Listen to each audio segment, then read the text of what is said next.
সম্মানিত দর্শক সবাইকে স্বাগত জানাচ্ছি আপনার মত অনুষ্ঠানের আজকের আয়োজনে। আজ আমরা কথা বলতে যাচ্ছি ব্যাংকিং খাত নিয়ে। বিশেষ করে শিরোনামটা আজকে আমরা নির্ধারণ করেছি ঘুরে দাঁড়াবে কি ব্যাংকিং খাত, এরকম একটি প্রশ্ন। এবং সেই যে আমাদের প্রশ্নের উত্তরগুলো জানবার চেষ্টা, সেখানে নিঃসন্দেহে যিনি চমৎকারভাবে এই উত্তরগুলো দিতে আমাদের সাহায্য করবেন বা আমাদেরকে জানার জায়গাটা, সেই ক্ষেত্রটাকে প্রসারিত করতে পারবেন, তার সাথে শুরুতেই আলাপ করে দিই।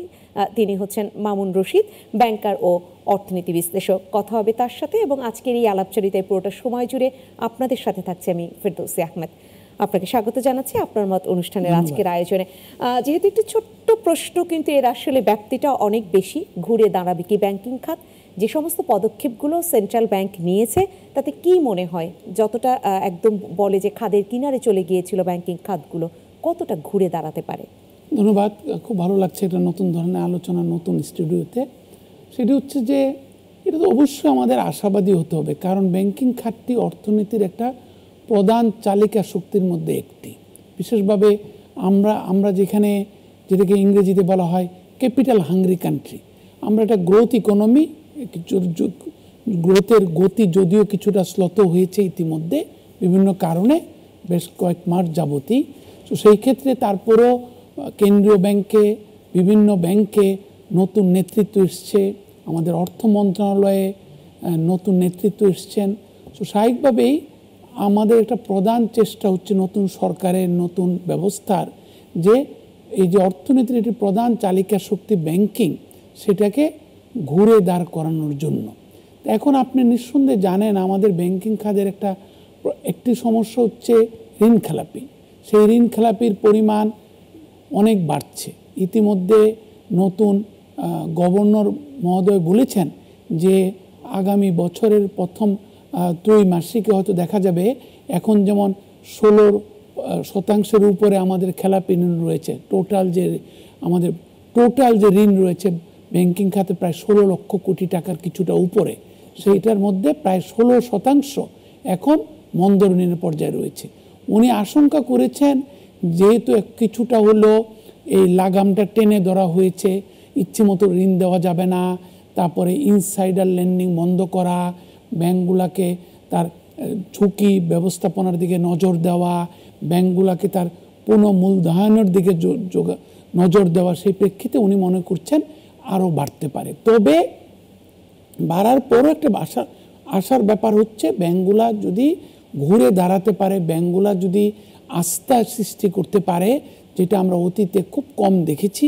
এবং ওনারা যে 3টি টাস্ক ফোর্স করেছেন বাংলাদেশ ব্যাংকের তত্ত্বাবধানে, এবং এই ব্যাংকিং খাতের টাস্ক ফোর্স, এই যে বলা হয়ে থাকে পত্রিকা আপনি দেখেছেন যে আমাদের খেলাপি ঋণ কিংবা মন্দ ঋণের বিরাট একটা অংশ আশঙ্কা করা হচ্ছে বিদেশে চলে গিয়েছে। তো পাচারকৃত ব্যাংক ঋণ কিংবা পাচারকৃত মূলধন কিংবা পাচারকৃত অর্থ কিভাবে ফেরত আনা যায়, যেটাকে ইংরেজিতে বলা হয় স্টোলেন অ্যাসেট রিকভারি। দ্বিতীয় হচ্ছে নতুনভাবে কিভাবে ঋণ দেওয়া যায়, যাতে করে ব্যাংকগুলার আস্থা ক্রিয়েট করে ব্যাংকগুলার মধ্যে আমানতকারীদের, যাতে করে আমরা আবার চঞ্চল টাকা ব্যাংকে ফেরত আসে। বেশ কিছু টাকা কিন্তু এই জুলাই বিপ্লবের পরে কিংবা আগে পরে আস্থার অভাবের কারণে যে এই ব্যাংকের কফার থেকে গিয়ে মানুষের নিজস্ব সিন্ধুকে ঢুকে পড়েছে। অনেকে তোষকের নিচে টাকা রেখেছেন, বালিশের নিচে টাকা রেখেছেন। আমরা চাই, মাননীয় গভর্নর মহোদয় চান, অর্থ উপদেষ্টা চান, সেই টাকাটা যাতে আবার ব্যাংকে ফেরত আসে, যার ফলে এবং অনাদায়ী ঋণ, খেলাপি ঋণ, সেগুলো যাতে আস্তে আস্তে সিকিউরিটি কোলাটেরাল ইমপ্রুভমেন্টের মাধ্যমে ব্যাংকে ফেরত আসে, যাতে করে আমরা হাংরি স্ট্রিমগুলোতে যেগুলো রয়েছে, ক্ষুধার্ত স্ট্রিম অর্থনীতির, সেগুলোতে আমরা নতুনভাবে ঋণ দিতে পারি, এসএমই খাতকে নতুনভাবে ঋণ দিতে পারি, তরুণ উদ্যোক্তাদের নতুনভাবে ঋণ দিতে পারি, নারী উদ্যোক্তাদের নতুনভাবে ঋণ দিতে পারি। সেই কারণে আমাদের একটি হচ্ছে ব্যাংকিং খাতে আস্থা ফিরিয়ে আনতে হবে, দ্বিতীয় হচ্ছে খেলাপি ঋণ কমাতে হবে সিকিউরিটি কোলাটেরাল ইমপ্রুভমেন্টের মাধ্যমে, তৃতীয় হচ্ছে খেলাপি ঋণ আদায়ের ক্ষেত্রে আমরা যেই সমস্ত খেলাপি ঋণ দেশের বাইরে চলে গেছে তাদের বিরুদ্ধে আইনগত অ্যাকশন নেওয়ার মাধ্যমে সেই টাকাটা ফিরিয়ে আনা যায় কিনা, কিংবা তাদের বিরুদ্ধে আইনগত ব্যবস্থা গ্রহণ করে তাদেরকে একটা নিয়ন্ত্রণে এনে খেলাপি ঋণ গ্রহীতাদের আমরা যত বেশি টাকা আদায় করতে পারবো, ব্যাংকের ক্রেডিট ক্রিয়েশন এবিলিটি বাড়াতে পারবো, সেটার মধ্যে আপনার প্রশ্নের উত্তর নিহিত রয়েছে। তাহলে ঘুরে দাঁড়াবে। মোটা দাগে আসলে উত্তরটা পেলাম, কিন্তু যদি ছোট ছোট জায়গায় এখন আলাদাভাবে আসি, আপনি মানি লন্ডারিংয়ের যে ব্যাপারটা, যে টাকা ফেরত আনা, এবং অনেক অর্থনীতি বিশ্লেষক, আপনি তো আমরা তো বলতেই পারি বাংলাদেশের একজন চমৎকার অর্থনীতি বিশ্লেষক বা বড় মাপের অর্থনীতি বিশ্লেষক আপনি নিজেই, কিন্তু আরও যারা বিশ্লেষক রয়েছেন অনেকে আবার এখানে একটা শঙ্কার কথা বলছেন যে যেই টাকা দেশের বাইরে একবার চলে গেছে সেই টাকা ফেরত আনা এত সহজ নয়। তাহলে কাজটাকে সহজ, আপনি কয়েকটি পদক্ষেপের কথা বললেন, খুব কি এই পদক্ষেপগুলো নেওয়া সহজ হবে? মোটেই সহজ নয় আপনাকে বলি, কারণ আমি প্রাতিষ্ঠানিকভাবে এই কিছু বছর আগে এই কাজটির সাথে সম্পৃক্ত ছিলাম। দেশে বিদেশে আমার যেহেতু কাজ করেছি, এই কারণে আমি মালয়েশিয়া, নাইজেরিয়া, তারপরে ফিলিপাইন, এগুলোতে আমরা দেখেছি টাকা stolen asset recovery is next to impossible. তার মধ্যে কারণ আপনাকে প্রথমে টাকা যে চলে গিয়েছে অন্যায়ভাবে পাচার হয়ে, এটা প্রমাণ করতে হবে, ডিটেক্ট করতে হবে টাকাটা কোথায় গিয়েছে। কারণ আপনি জানেন, যখন সিঙ্গাপুরে যদি টাকাটা যায়, দুবাইতে যদি টাকাটা যায় ব্যাংকিং চ্যানেলের মাধ্যমে, কিংবা ব্যাংকে যদি টাকাটা জমা হয়, তখন কিন্তু ওই ব্যাংক নো ইউর ক্লায়েন্ট KYCর মাধ্যমে টাকাটাকে আইনগত একটা ভিত্তি দান করে। তার জন্য কিন্তু টাকাটার পাচারকৃত টাকা না, তার জন্য টাকাটা হচ্ছে আইনসম্মতভাবে আমি টাকাটা পেয়েছি সিঙ্গাপুরে, ফিলিপাইনে, ইউকেতে, ইউএসএতে, দুবাইতে, বিভিন্ন জায়গায় শোনা যাচ্ছে যে সিঙ্গাপুর এবং দুবাইতে কিংবা মধ্যপ্রাচ্যেই বেশিরভাগ টাকা গিয়েছে। কিছু কিছু টাকা ইউকে এবং ইউএস এবং কানাডাতেও গিয়েছে বলে আমাদের ধারণা, বিভিন্ন প্রাথমিক পর্যালোচনা উঠে এসেছে। সেই ক্ষেত্রে আমরা অতীতে যেটা দেখেছি, প্রথমে হচ্ছে আপনি ওই ব্যক্তিটিকে কিংবা ঋণ খেলাপিকে কিংবা পুঁজি পাচারকারীকে দেশে চিহ্নিত করতে হবে, তাকে দেশে আইনের আশ্রয় আনতে হবে। দ্বিতীয় হচ্ছে আপনাকে প্রমাণ করতে হবে উনি টাকাটি পাচার করেছেন, হয় তার স্বীকারোক্তি নিয়ে কিংবা অন্যভাবে বিদেশে আমাদের মিশনগুলোকে কাজে লাগিয়ে কিংবা আইনজীবীদেরকে কাজে লাগিয়ে আপনাকে ডিটেক্ট করতে হবে যে টাকাটা এই সিঙ্গাপুরে ডিবিএস ব্যাংকে, OCBC ব্যাংকে কিংবা ইউইতে কিংবা দুবাই ইসলামিক ব্যাংকে কিংবা দুবাই ন্যাশনাল ব্যাংকে কিংবা অন্য কোনো দুবাই ভিত্তিক ব্যাংকে টাকাটা গিয়েছে।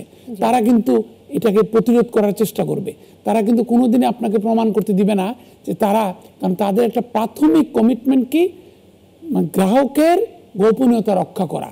সিঙ্গাপুরের ব্যাংকিং সিস্টেমের প্রাথমিক কাজ কি, যে যেই ক্লায়েন্টের ডিপোজিট উনি নিয়েছেন সেই ক্লায়েন্টের গোপনীয়তা রক্ষা করা। দুবাই ব্যাংকিং সিস্টেমের একটা প্রধান কাজ কি, গ্রাহকের গোপনীয়তা রক্ষা করা।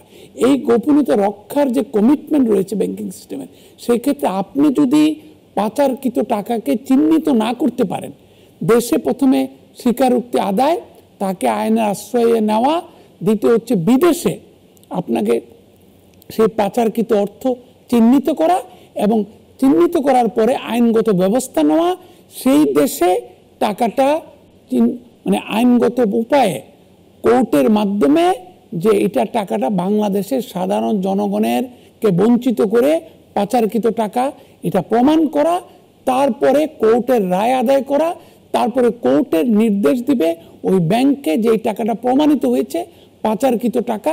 সেই ক্ষেত্রে হয়তো আপনি বিশ্ব ব্যাংকের যে কমিশন রয়েছে, ইউনাইটেড নেশনস এর যে কমিশন রয়েছে, স্টোলেন অ্যাসেট রিকভারি কমিশন, তাদের সহায়তা নিতে পারেন, প্রোভাইডেড ইউ হ্যাভ প্রুভেন, কিংবা টেকনিক্যাল স্কিল দিয়েও সহায়তা নিতে পারেন। আমি যদি আপনি অনুমতি দেন কিংবা সময় দেন, আমি একটা বলতে পারি 2007 এবং 2008 আমাদের যে ইন্টেলিজেন্স এজেন্সিগুলো রয়েছে তারাও কিন্তু এই ধরনের উদ্যোগ নিয়েছিলেন। কি অনেক টাকা বাইরে চলে গেছে ব্যাংকিং সিস্টেম থেকে, খেলাপি ঋণ মাধ্যমে, খেলাপি ঋণের মাধ্যমে, পাচারের মাধ্যমে। সেখানে গ্লোবাল ইন্টিগ্রিটি ওয়াশিংটন ভিত্তিক অর্গানাইজেশন, তারা বলেছে এভারেজে 2009 থেকে 2014 পর্যন্ত প্রায় $8+ বিলিয়ন বছরে পাচার হয়েছে। তো সেই ক্ষেত্রে অতীত হয়েছে, নির্বাচনকালীন সময় আমরা দেখেছি জিটারি সিচুয়েশনে আরও বেশি পাচারের মাত্রাটা বেড়ে যায়।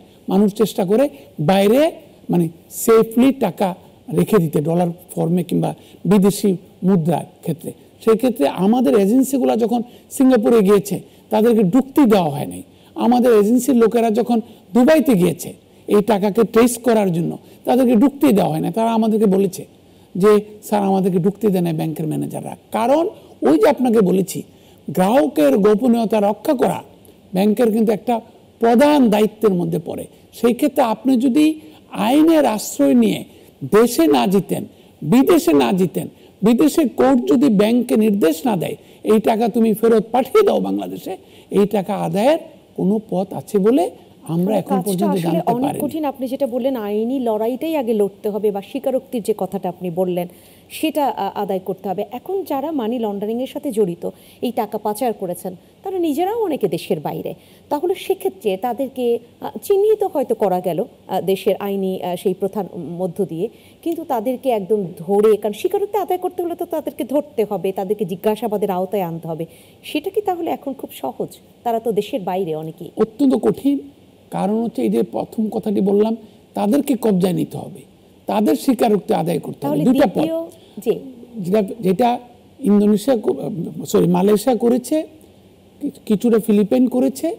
ওই দোষী ব্যক্তিরা, অভিযুক্ত ব্যক্তিরা তারা সম্মতি জ্ঞাপন করেছেন, তারা বলেছেন, স্বীকারোক্তিতে বলেছেন যে তারা টাকা বাইরে পাঠিয়েছেন।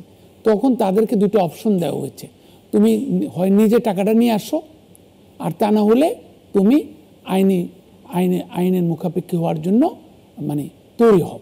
সেই ক্ষেত্রে অনেকে, দু একটা দেশে আমরা দেখেছি, তারা নিজেরা কিছু টাকা দিয়ে, মুচলেকা দিয়ে তারা মুক্তি পেয়েছেন। তো সেই ক্ষেত্রে আপনি দেখেছেন ইতিমধ্যে সিঙ্গাপুরে পাচারকৃত মানে অর্থ পাচারের অভিযোগ রয়েছে, যে মানে 5-6টি ব্যাংকের মালিক কিংবা যে অভিযুক্ত ব্যবসায়ী গোষ্ঠীটি রয়েছে, তারা কিন্তু ইতিমধ্যে একটা আইনি লড়াইয়ের থ্রেট করেছে। তারা বলেছে তারা যে সিঙ্গাপুরে টাকাটা নিয়েছেন, অভিযোগ রয়েছে তারা সিঙ্গাপুরের বৈধ নাগরিক এবং সিঙ্গাপুরে বৈধ পথে তারা টাকাটা নিয়েছেন। আমাদের প্রাথমিক পর্যালোচনায় বাংলাদেশ ব্যাংকের কর্তা ব্যক্তিদের সাথে কথাবার্তার প্রেক্ষিতে আমরা জানতে পেরেছি, এটাকে বলা হয় রাষ্ট্রীয় পৃষ্ঠপোষকতা। ওইখানকার ব্যাংকগুলো কেন্দ্রীয় ব্যাংকের কাছে, বাংলাদেশ তো কিছু কিছু ব্যাংকের কাছে জানতে চেয়েছিল টাকাটা বৈধভাবে সিঙ্গাপুরে গিয়েছে কিনা। তখন কিন্তু এখন রিউমার চলছে বিভিন্ন করিডোরে যে রাষ্ট্রের পক্ষ থেকে কিছুটা হলেও সম্মতি জ্ঞাপন করা হয়েছে যে টাকাটা বৈধ টাকা, বৈধভাবে বাংলাদেশ থেকে সিঙ্গাপুরে গিয়েছে। সেই ক্ষেত্রে কিন্তু আপনার এই যে লড়াই পাচারকৃত অর্থের আদায়, সেটা আরও কঠিন হয়ে গেল।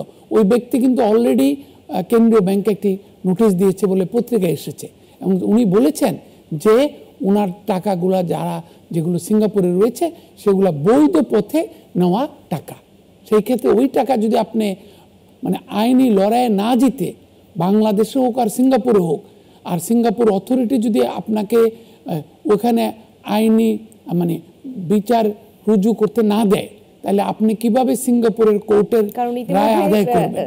যাদের নামে এই অভিযোগ তারাই উল্টো সেই এক ধরনের আইনের যে হুমকি, যে না আমি বৈধ পথে এনেছি, সেটা তারা দিয়ে বসে আছেন। এখন একটু আসি এই জায়গাটায়, যে তারা যখন এই টাকাগুলো নিয়েছেন, অর্থাৎ ব্যাংকের মাধ্যমে যে টাকাগুলো, বা ব্যাংক থেকে টাকা তুলে একদম সরাসরি তারা সেই পাচার করেছেন, সেই জায়গায় বড় একটি অভিযোগ রয়েছে এরা কোনো না কোনোভাবে ওই ব্যাংকেরই তাদের শেয়ার রয়েছে, বা তারা সেই মালিক পর্যায়ের বা পরিচালনা পর্ষদ, এই যে ব্যাপারগুলো থাকে, তখন তাদের ব্যাপারে যদি বলি বাংলাদেশ ব্যাংকের নজরদারি বা এই পরিচালনা পর্ষদ নিয়ে অনেক ধরনের কথা রয়েছে। আমি বিগত 15 বছরে এই পরিচালনা পর্ষদ নিয়ে মানুষের মনে যে এক ধরনের আমি বলবো যে নেতিবাচক একটা প্রভাব পড়েছে, সেই জায়গাটা আপনি কি বলবেন? আসলে এগুলোকে যদি আমি জানি না, অর্থনীতিতে আমরা 3টি বই আমাদেরকে পড়ানো হয়েছিল। সেটা একটা বইয়ের লেখক হচ্ছেন ডিকক, উনি নিজেই সেন্ট্রাল ব্যাংকিং বইটার নাম, উনি নিজেই দক্ষিণ আফ্রিকার সেন্ট্রাল ব্যাংকের গভর্নর ছিলেন। দ্বিতীয় বইটি হচ্ছে সিয়ার্সের বই, ইনসাইড কমার্শিয়াল ব্যাংকিং। তৃতীয় বইটি পিটার রোসের, সেটা হচ্ছে কমার্শিয়াল ব্যাংকিং। এই বইগুলো আমরা নিজেরাও পড়াই, যখন ইউনিভার্সিটিতে পড়াই, আন্ডারগ্রেড লেভেলে, মাস্টার্স লেভেলে।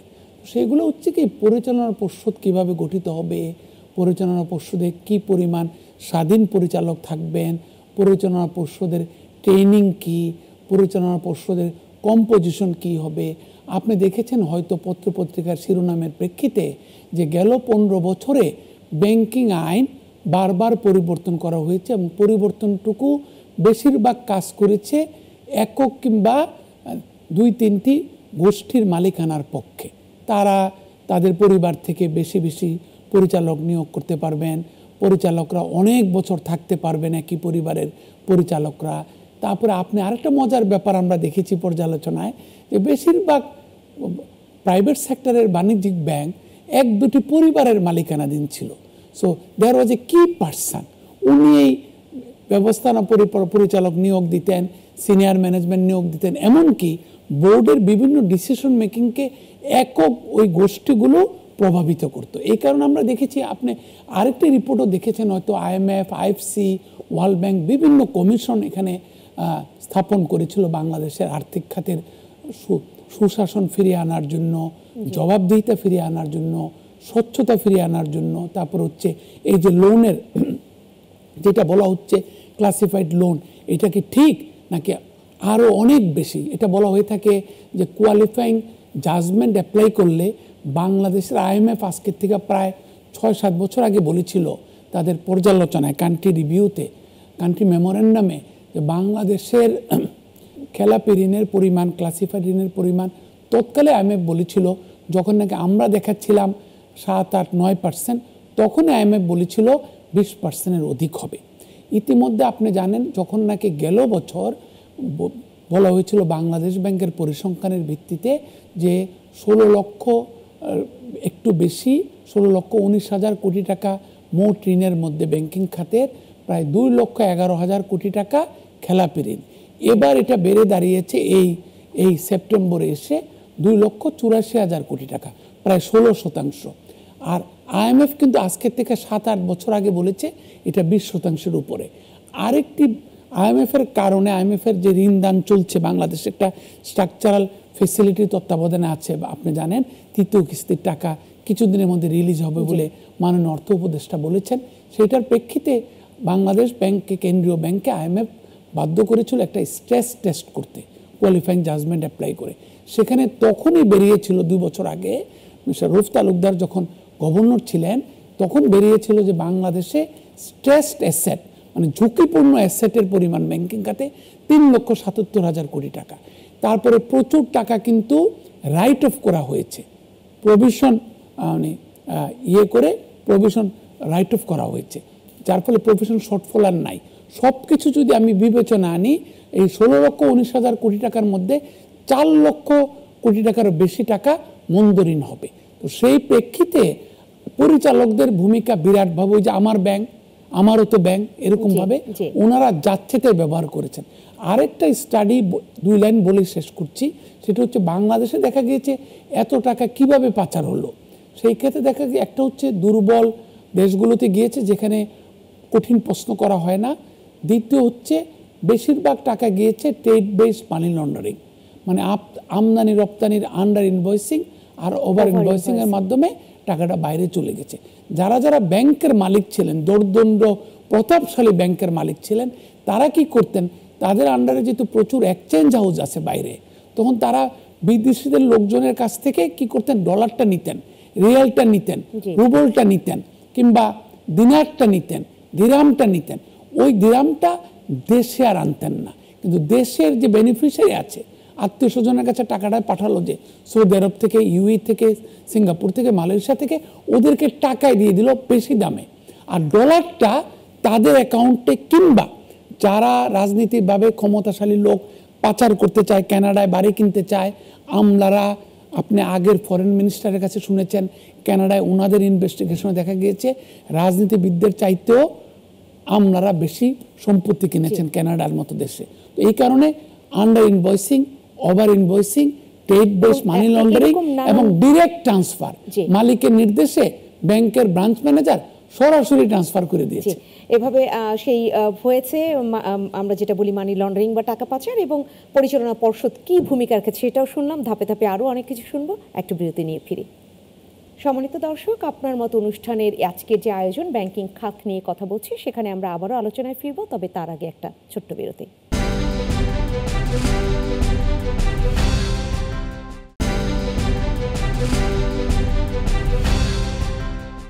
আবারও স্বাগত জানাচ্ছি আপনার মতো অনুষ্ঠানের আজকের আয়োজনে। আজকে আমরা একটি প্রশ্ন রেখে শুরু করেছিলাম যে ঘুরে দাঁড়াবে কি ব্যাংকিং খাত, এবং সেই জায়গায় ইতিমধ্যে যারা আমাদের সাথে ছিলেন তারা শুনতে পেয়েছেন যে ঘুরে দাঁড়াবার ক্ষেত্রে কি কি পদক্ষেপ নেওয়া হয়েছে বা কোন কোন পদক্ষেপগুলো কার্যকারিতার সাথে এগোলে আরও অনেক ভালো ফল পাওয়া যাবে।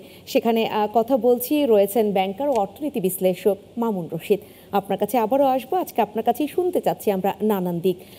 ব্যাংকের যে যদি বলি যে সেই মানি লন্ডারিংয়ের কথা বা টাকা পাচারের কথা আমরা এতক্ষণ ধরে শুনছিলাম, সেই জায়গাটায় আপনি একদম শুরুতে বলেছেন যে ব্যাংকের যে আমানত সেটা যত তাড়াতাড়ি বাড়ানো সম্ভব।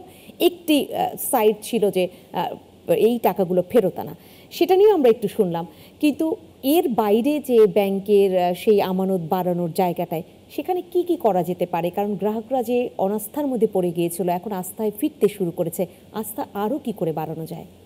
এটা হচ্ছে মাননীয় গভর্নর যেটা শুরু করেছেন ওনার ওনার জায়গায় বসার পর থেকে। আপনি মনে আছে যে অনেক ব্যাংকগুলো 1 লক্ষ টাকাও দিতে পারতো না, তারপর লিমিট করে দেওয়া হয়েছিল 1 লক্ষ টাকার উপরে ক্যাশ দেওয়া যাবে না, তারপরে এটাকে বাড়ানো হলো 2 লক্ষ টাকা, 3 লক্ষ টাকা, 5 লক্ষ টাকা, এখন এটা লিমিটটা তুলে দেওয়া হয়েছে। এটা একটা আস্থা ফেরাতে সুবিধা করবে। দ্বিতীয় হচ্ছে বেশ কিছু 11টি ব্যাংকের পরিচালনা পর্ষদকে রিকনস্ট্রাক্ট করা হয়েছে, রিকনস্টিটিউট করা হয়েছে। সেই ক্ষেত্রে তারা যদি মন্দ ঋণের যারা গ্রহীতা রয়েছে তাদেরকে খুঁজে বের করেন, এবং অনেক ক্ষেত্রে ঋণ দেওয়া হয়েছে, ঋণের বিপরীতে কোনো জামানত নেই, ঋণের বিপরীতে কোনো সহজামানত নেই, যেটাকে সিকিউরিটি অ্যান্ড কোল্যাটারাল বলা হয়ে থাকে। তারপরে হচ্ছে বেনামি ঋণ দেওয়া হয়েছে। এগুলো যদি খুঁজে বের করেন, এগুলো যদি আদায়ের ব্যবস্থা করেন ব্যাংকের নতুন পরিচালনা পর্ষদ, তাহলে টাকা বাড়বে। তৃতীয়ত হচ্ছে অনেকের ব্যাংকগুলোর পুঁজির স্বল্পতা দাঁড়িয়েছে, এত টাকা বেনামে চলে গিয়েছে এবং ব্যাংকগুলো লাভ করতে পারছিল না, মুনাফা করতে পারছিল না। তাদের ক্ষেত্রে এখন যখন ব্যাংকগুলো মুনাফা করতে পারে না, ব্যাংকগুলোর যখন ক্ষতি হয়, লস হয়, তখন কিন্তু তার অ্যাডজাস্ট করা অ্যাকাউন্টিং নর্ম অনুসারে তার ক্যাপিটাল অ্যান্ড রিজার্ভের সাথে অনেকগুলো ব্যাংকের ক্যাপিটাল অ্যান্ড রিজার্ভ, যেটাকে বলে ক্যাপিটাল এডিকুয়েসি, ঝুঁকির বিপরীতে বিধিবদ্ধ জমা রাখা ক্যাপিটাল ফর্মে, সেটা কমে গিয়েছে।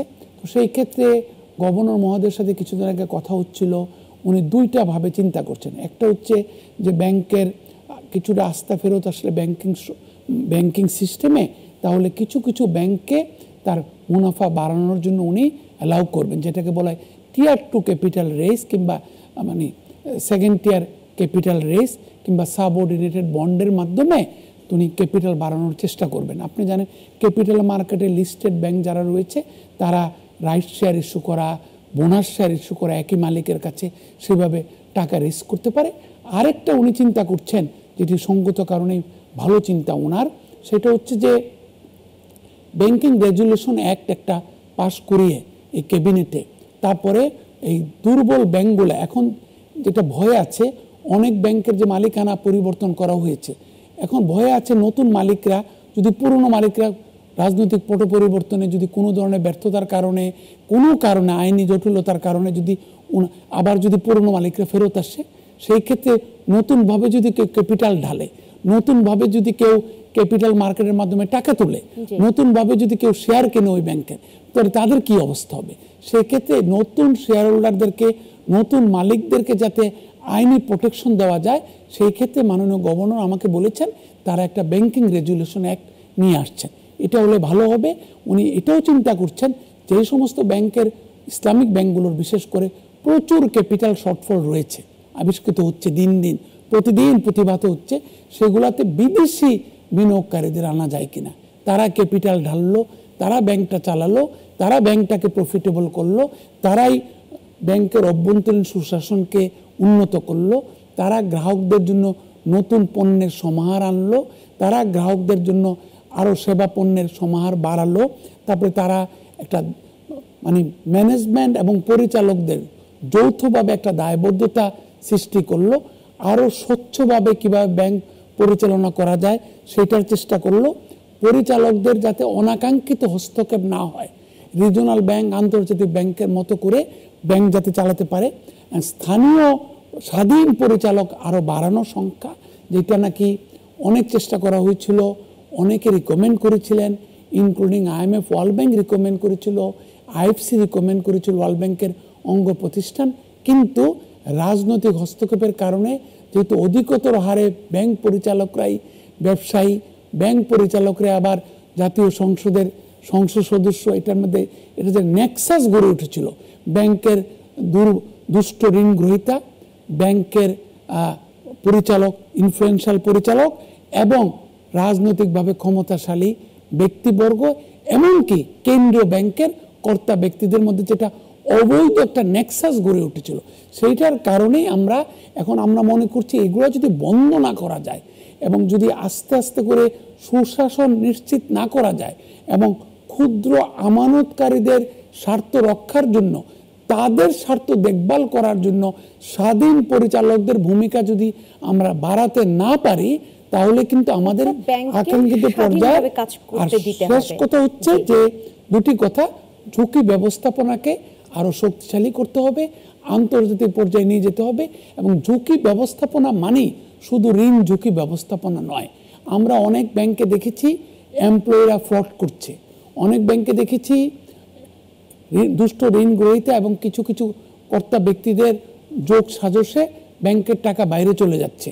আপনি এমনও দেখেছেন পত্রিকায় সন্ধ্যা 6টার সময় ব্যাংকের ভল্ট খুলে ক্যাশ টাকা বাইর করে দেওয়া হয়েছিল। এটার কিন্তু অভিযোগের এসেছিল, পত্রিকার হেডলাইন হয়েছিল, কিন্তু কোনো বিচার হয়েছে বলে আমরা জানি না। রশিদ, এখানে আপনার আলোচনা থেকে সাধারণ মানুষের যে জানতে চাওয়ার একটি জায়গা, সেটা আমি তুলে ধরতে চাই যে শরিয়া ভিত্তিক ইসলামী ব্যাংক বাংলাদেশে যেহেতু মুসলিম প্রধান দেশ, এখানে মুসলিম সংখ্যাগরিষ্ঠ, সেখানে শরিয়া ভিত্তিক ইসলামী ব্যাংকগুলো জনপ্রিয় থাকে তাদের কাছে বা তাদের আগ্রহের একটি জায়গায় থাকে। সেখানে এই ব্যাংকগুলোকেই কেন টার্গেট করা হয়েছিল যদি বলি মানি লন্ডারিং এর ক্ষেত্রে? কারণ এগুলো থেকেই বেশি গিয়েছে টাকা। টার্গেট না, এটা হচ্ছে রাষ্ট্রীয় সন্ত্রাস। আপনার মনে আছে দি ইকোনমিস্ট পত্রিকা, ইংল্যান্ডের অত্যন্ত সম্মানিত পত্রিকা, তারা রিপোর্ট করেছিল কিন্তু কিভাবে অভিজাত হোটেলে বন্দুকের নলের মুখে এই সমস্ত ব্যাংকের ব্যবস্থাপনা পরিচালকদের রেজিগনেশন দিতে বাধ্য করা হয়।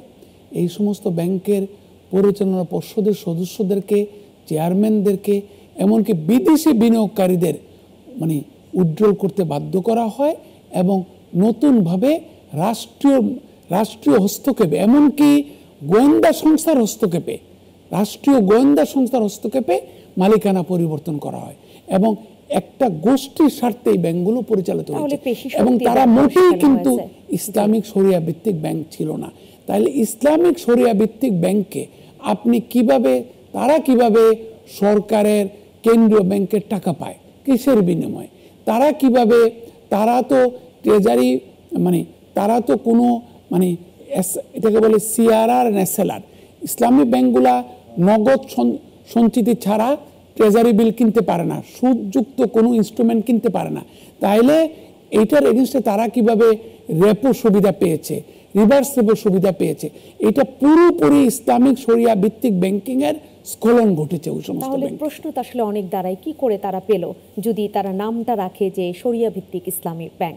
এই প্রশ্নগুলো আসলে আসে। আমরা অনেক যা ঘটেছে বিগত 15 বছরে, সেই কি নেতিবাচক, দেশের অর্থনীতির উপরে যে নেতিবাচকতা পড়েছে সেটা নিয়ে আলোচনা করলাম। এখন যদি একটু ইতিবাচকতার দিকে যাই, যেগুলো ইতিমধ্যেই আমরা গণমাধ্যমে দেখতে পাচ্ছি যে হ্যাঁ আমানত বাড়তে শুরু করেছে এবং বিশেষ করে গ্রাহকরা, আগে যেটা হতো যে এই ব্যাংক আমাকে, তারা শুধু বুঝতো যে আমাকে সুদ বেশি দেয়, আমি সেখানেই যাব, তাহলে আমার প্রফিটটা ভালো হবে। কিন্তু এখন মানুষ ব্যাংককে বিশ্লেষণ করতে শুরু করেছে, যে যাচাই বাছাই করতে শুরু করেছে যে মানের দিক থেকে কোন ব্যাংক ভালো। এইটা কতটা ইতিবাচকতা আনছে সামনে? ইতিবাচক, এটাকে আমরা বলি কোয়ালিটি শিফট টু কোয়ালিটি। আগে যেমন আমরা বারবার, আপনি যদি সময় হয় কিংবা যদি পড়ে থাকেন, আমি বারবার এটির প্রতি দৃষ্টি আকর্ষণ করার চেষ্টা করেছি সকলের, এমনকি কেন্দ্রীয় ব্যাংকেরও, যেখানে আমাদের একটি চলতি ভাষায় বলা হয় হরে দরে এক দর। গোপী গান বাঘাবাইনের কথা যদি বলা হয়, আপনি যদি মনে করতে পারেন সেই সত্যজিৎ রায়ের ছবি, যেখানে পানি আর তেলের দাম একই, সেই দেশে থাকবো না রে ভাই।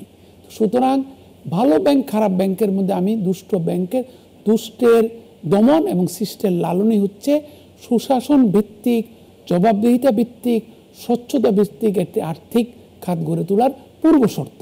সেই ক্ষেত্রে আপনি লক্ষ্য করেছেন যে মোটামুটিভাবে 60টি ব্যাংক তারা বিভিন্ন পরীক্ষায় উত্তীর্ণ হতে পেরেছে, তাদের ক্যাপিটাল ভালো, তাদের দক্ষ জনবল রয়েছে, তারা প্রযুক্তিগত ব্যয় বাড়িয়েছেন ইতিমধ্যে, তাদের মধ্যে জবাবদিহিতা রয়েছে, তাদের পরিচালনা পর্ষদে স্বাধীন পরিচালকরা ভালো ভূমিকা পালন করছেন।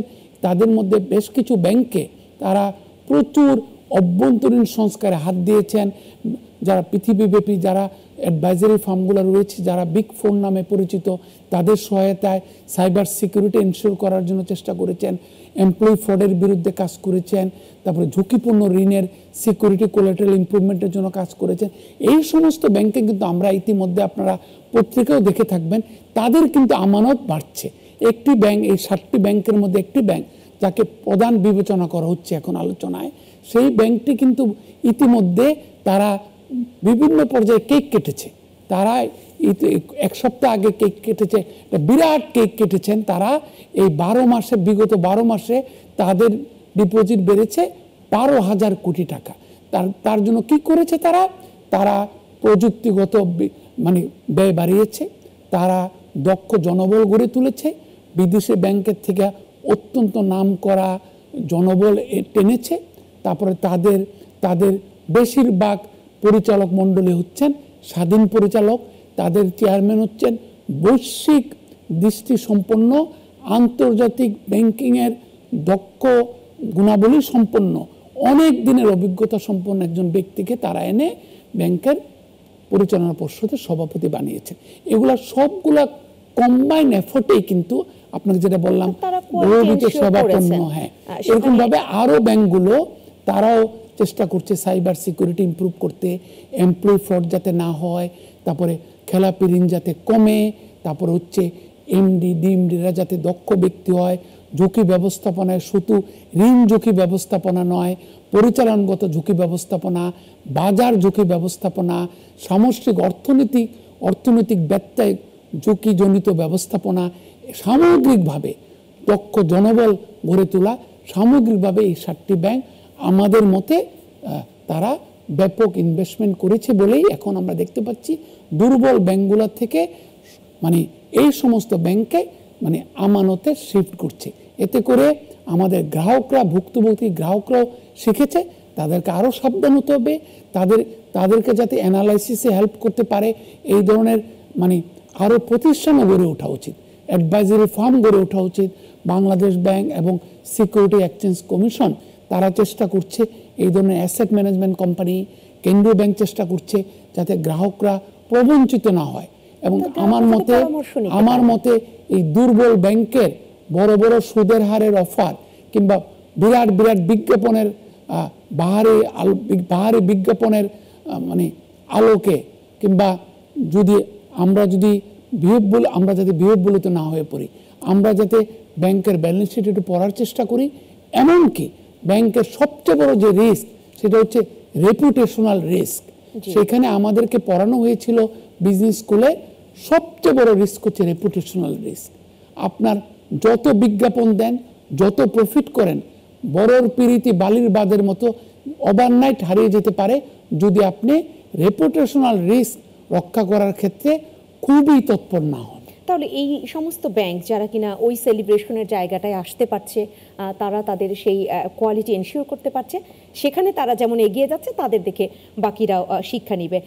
ঋণ খেলাপি চিহ্নিত করতে যে ধরনের উদ্যোগ নেওয়া হচ্ছে তা আবার ব্যবসায়ীদের জন্য এই মুহূর্তে অনেকটা বুমেরাং হচ্ছে, অনেকে এটা বলছেন। এই আলোচনাটা নিয়ে আমি ফিরবো, কিন্তু তার আগে আরেকটি বিরতি নিয়ে ফিরি। সম্মানিত দর্শক, আপনার মতো অনুষ্ঠানের আজকের যে আয়োজন ব্যাংকিং খাত নিয়ে কথা বলছি, সেখানে আমরা আবারও আলোচনায় ফিরবো, তবে তার আগে একটা ছোট্ট বিরতি।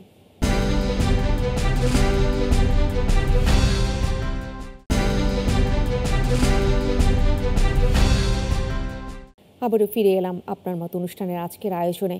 প্রশ্ন একটা রেখে শুরু করেছি, হয়তো এখনই আমরা অনেকটা উত্তর জানতে পেরেছি যারা এতক্ষণ সাথে ছিলেন।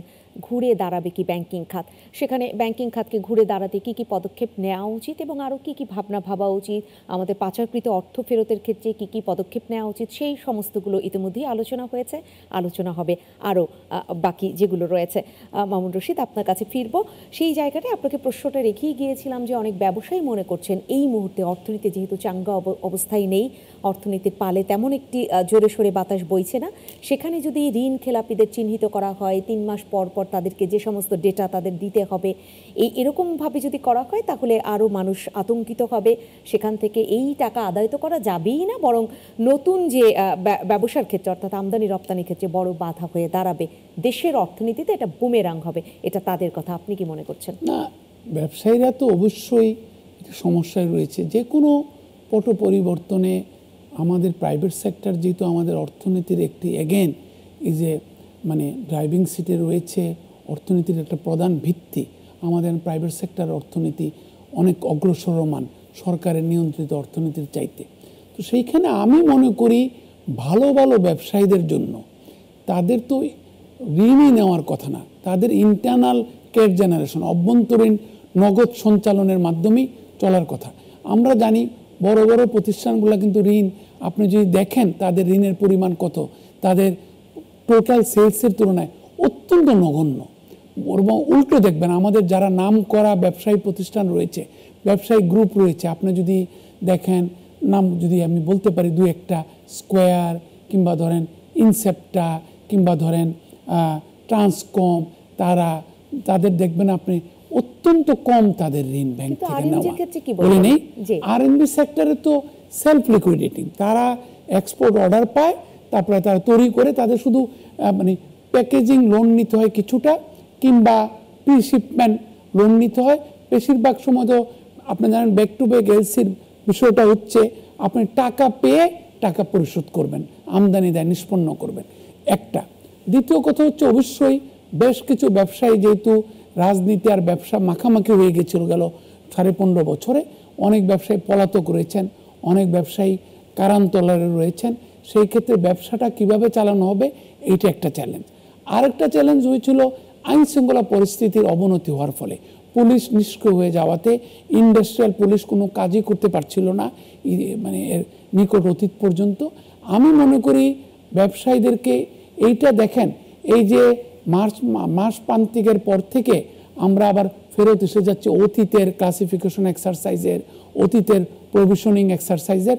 সেই ক্ষেত্রে আমাদের তো এক জায়গায় না এক জায়গায় শুরু করতে হবেই। এখন আমরা তাদের যেটা যে আমি একটু যুক্ত করে দিই আপনার কাছ থেকে, চমৎকারভাবেই শুনতে চাই, সেটা হচ্ছে তাদের যেটা বলা, তারা বলছেন যে উৎপাদন খরচ অনেক বেড়ে যাচ্ছে, তারা জ্বালানি সংকটের কথা বলছেন, যে জ্বালানির উচ্চ মূল্যের কথা বলছেন। সেখানে উৎপাদন খরচ যখন বাড়ছে, আরএনজি সেক্টরে কিছু ব্যবসায়ী বলেছেন যে তারা ব্রেক ইভেন পয়েন্ট তো ভালো, লসে তাদেরকে সেই অর্ডারগুলো নিতে হচ্ছে, বাধ্য হচ্ছেন কারণ একটি পট পরিবর্তনে। সেই জায়গায় কি বলবেন? সেই ক্ষেত্রে তিনটি, ওনাদের কথাটাও ঠিক।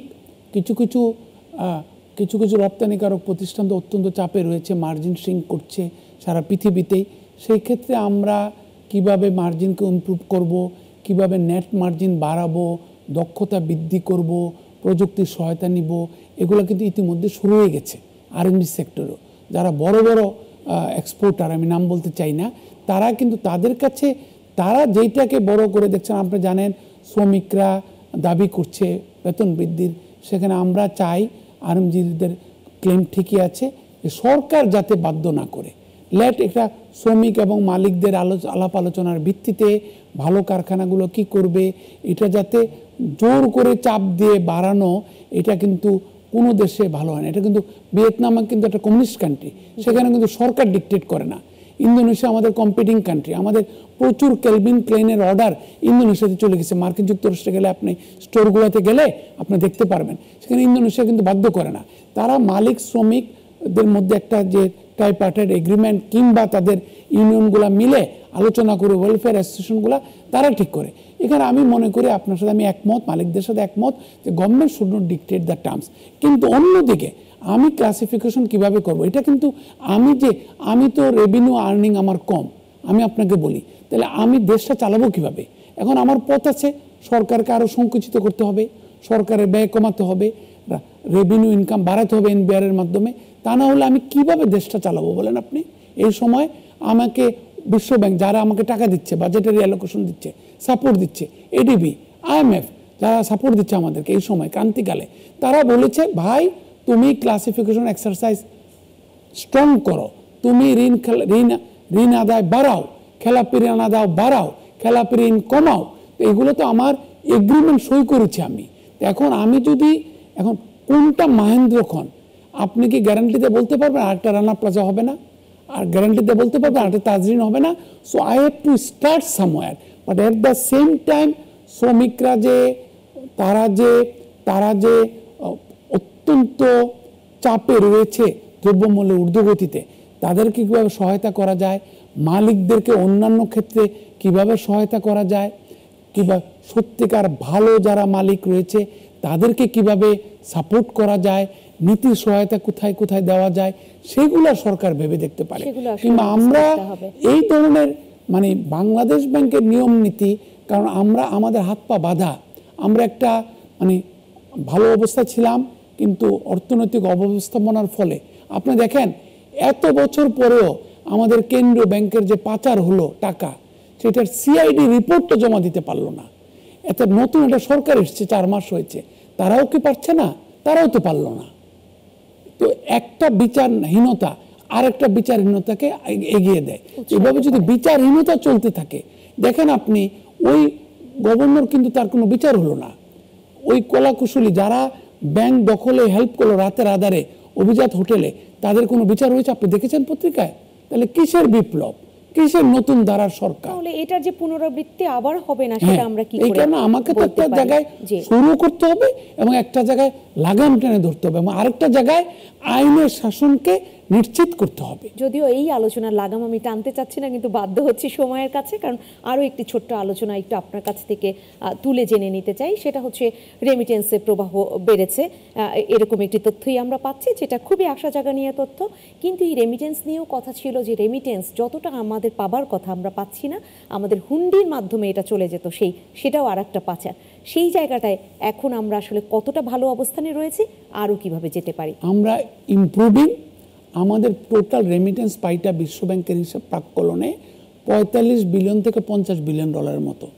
তার মধ্যে আমরা হাইয়েস্ট পেয়েছি কোভিডকালে 24 বিলিয়ন ডলার। এবার যে রান রেট চলছে প্রতি মাসে দেখা যাচ্ছে বাড়ছে, আমরা আশা করছি 25 বিলিয়ন ডলার হয়তো আমরা পেয়ে যাব এই অর্থ বছরে, যেটা আগামী জুনে শেষ হবে, জুলাই টু জুন 25-এর। সেই ক্ষেত্রে তাহলে 25 বিলিয়ন হলেও কিন্তু মিনিমাম 20 বিলিয়ন ডলার হুন্ডি হচ্ছে। এখন হুন্ডিটাকে অফিসিয়াল চ্যানেল আনার জন্য আমাদের বৈদেশিক মুদ্রার বিনিময় হারটার প্রতি মানে সদগ্র মানে চোখ রাখতে হবে, এক সার্বক্ষণিক চোখ রাখতে হবে, দৃষ্টি। দ্বিতীয় কি, হুন্ডি কেন হয়? গ্রামে গঞ্জে লোন দিয়ে দেয় আগে যাদের আত্মীয় স্বজনকে বিদেশে পাঠানোর জন্য, আকামা কেনার জন্য বিভিন্ন গোষ্ঠী। এই কারণে এটা যদি ব্যাংকগুলো যদি ওই গোষ্ঠীর সাথে হাওয়ালা মার্কেটের সাথে কম্পিট না করতে পারে, তাহলে এটা হবে না। তৃতীয় কি, ওই সমস্ত জায়গায় রেমিটেন্স রিসিভিং সেন্টারগুলোতে আরও এগ্রেসিভ মার্কেটিংয়ের ব্যবস্থা করতে হবে। চতুর্থ, আমাদের এমবিসিগুলোকে আরও অ্যাক্টিভ হতে হবে, সৌদি আরবে, ইউএইতে, ইটালিতে, সিঙ্গাপুরে, মালয়েশিয়া। আর কি করতে পারি আমরা?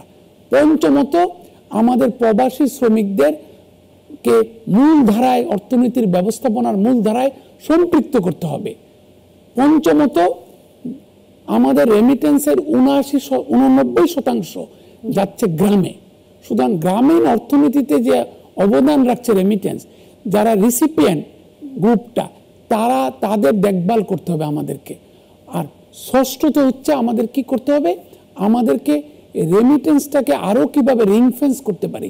রেমিটেন্সটাকে ব্যবহার করে আমরা, যেটা আফ্রিকার অনেক দেশ করেছে, রেমিটেন্স ইনওয়ার্ড রেমিটেন্স সিকিউরিটাইজেশন, এটা করে সরকারের আরও ফরেন এক্সচেঞ্জ রিজার্ভ বাড়াইতে পারে কিনা আমরা। আর সপ্তমত হচ্ছে ব্যাংকের মালিক গোষ্ঠী, ব্যবসায়ী গোষ্ঠী যাতে কোথাও তাদের দুবাই আর্মের মাধ্যমে, সৌদি আরবের আর্মের মাধ্যমে, সিঙ্গাপুর আর্মের মাধ্যমে, মালয়েশিয়ার আর্মের মাধ্যমে যাতে অফিসিয়াল চ্যানেলের ডলার আনঅফিসিয়াল চ্যানেলে না নিতে পারে, সেই ব্যবস্থা করতে হবে। আর ষষ্ঠত হচ্ছে আমাদের কর যেটা আছে, যেটা আন্ডার ইনভয়েসিংয়ের ডলারটাই তো আন্ডার ইনভয়েসিংকে সাপোর্ট করার জন্য হুন্ডির ডলারটা ব্যবহৃত হয়। আমাদের কর কিন্তু অত্যন্ত বেশি।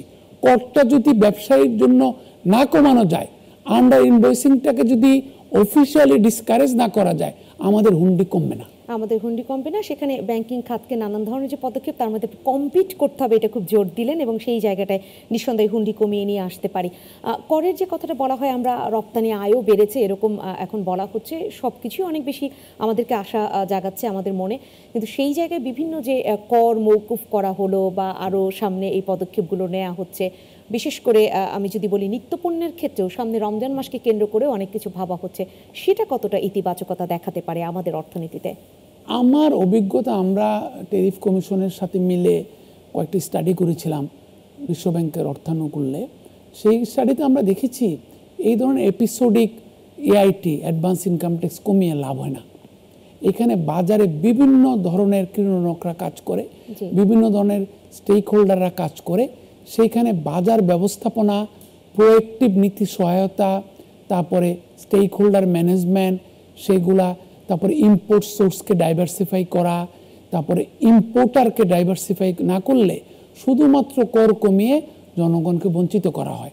আরেকটি কথা আপনি যেটা বলেছেন, এনবিআর চেয়ারম্যান মহোদয় নিজেই বলেছেন, ট্যাক্স এক্সেম্পশন, মাননীয় অর্থ উপদেষ্টা বলেছেন ট্যাক্স এক্সেম্পশন কর অব্যাহতি এটাকে পুরোপুরি রিভিউ করা উচিত।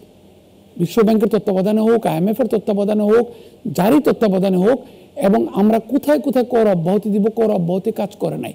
কর অব্যাহতি রাজনৈতিক আনুকূল্যের একটি অস্ত্র হিসেবে কাজ করেছে। আমি নিজে দেখেছি মহামান্য রাষ্ট্রপতির অনুরোধ ক্রমে কোনো কিছু বিবেচনায় না নিয়ে কর অব্যাহতি দেওয়া হয়েছে। কর অব্যাহতি তাহলে তেমন কোনো ইতিবাচকতা বয়ে আনে না, সে জায়গাটায় আর অনেকগুলো কথাই তো থাকে, কিন্তু আজকে শেষ করতে হবে।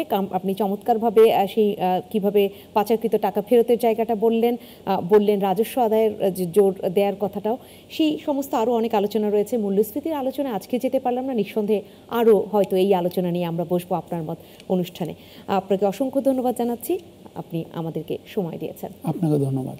সম্মানিত দর্শক, আপনাদেরকে অসংখ্য ধন্যবাদ আজকের এই আয়োজনে থাকবার জন্য। আজকের এই আয়োজন আপনাদের জন্য, আপনাদের মতের প্রতিফলনের জন্য, এবং সেই জায়গায় নিঃসন্দেহে যে চমৎকার কথাগুলো উঠে আসলো, আপনারা হয়তো বুঝতে পেরেছেন যে অর্থনীতি চাঙ্গা করতে কী কী ধরনের পদক্ষেপ নেওয়া যেতে পারে, এবং সেগুলো ইতিমধ্যেই আমরা দেখতে পাচ্ছি, দৃশ্যমান হচ্ছে। নিঃসন্দেহে সামনের দিনে ভালো কিছু হবে। আপনার মত অনুষ্ঠানে আবারও হয়তো আমরা বসবো এরকম কোনো ইতিবাচকতা দেখাতে। ভালো থাকবেন।